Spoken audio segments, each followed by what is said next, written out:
the more surprising pieces of gear for me this year has been the Neuro DSP Nano Cortex. Now, one other thing, I think I've read that the Tone X1 was the best-selling pedal of, or best-selling new pedal of 2024.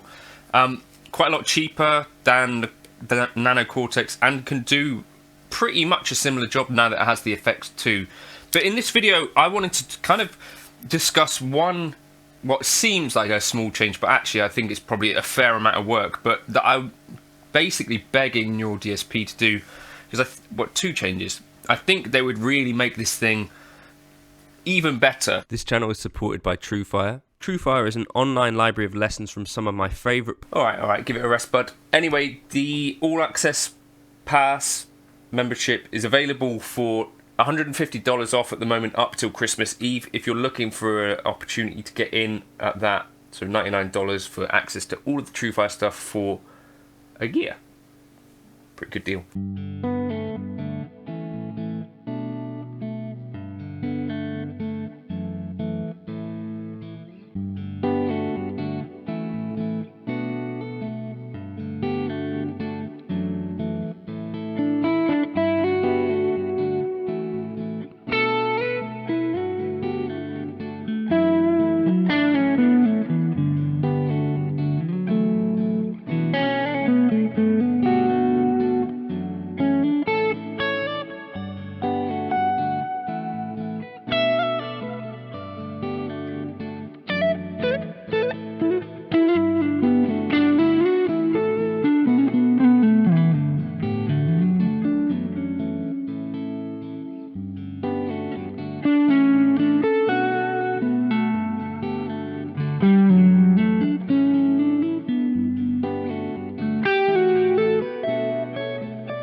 So I'm someone who thinks that the Nano Cortex has actually got a little bit of backlash, I think, and unfairly. And I think actually, in terms of doing a job, the Nano Cortex is actually a very well thought out product. Has like a nice boundary of things that it can do, like versus some other products that, you know, they can do so much that it's not that clear how it would integrate into your rig. This is quite nice in a way, because it's like, all right, the signal chain is basically fixed.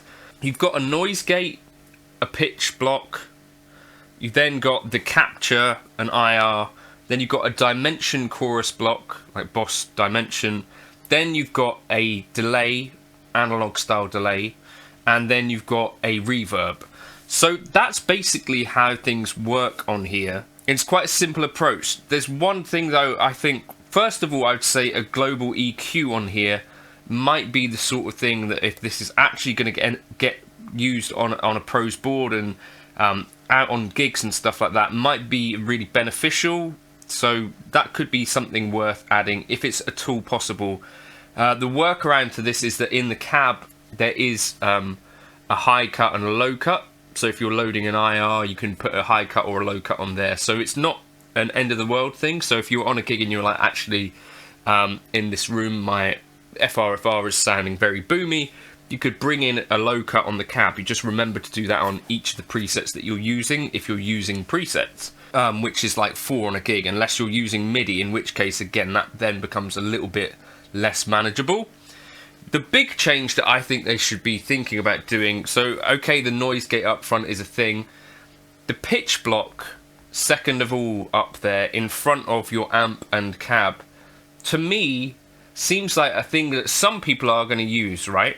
And maybe to me that's more of a home thing than anything else. I personally try to avoid using transposition stuff live unless I really have to. It can really change the feel and tone and introduce kind of glitchiness and it's just a little bit removed from reality for me personally. I know some people on a gig will use like a Digitech drop or something like that, or at a push I've done it where a guitarist at the last minute has kind of said, you know, I've got all these key changes, and you're like, well, you know, or some things where it's like, I'm not going to try and play Living on a Prayer 2 steps down, and you know, these riffs that are kind of iconic that you don't want to change how they're played. In general, for that to be a block which is fixed there all the time, I think makes a little bit less sense than some of the other blocks. So like a reverb block to be there all the time makes a lot of sense.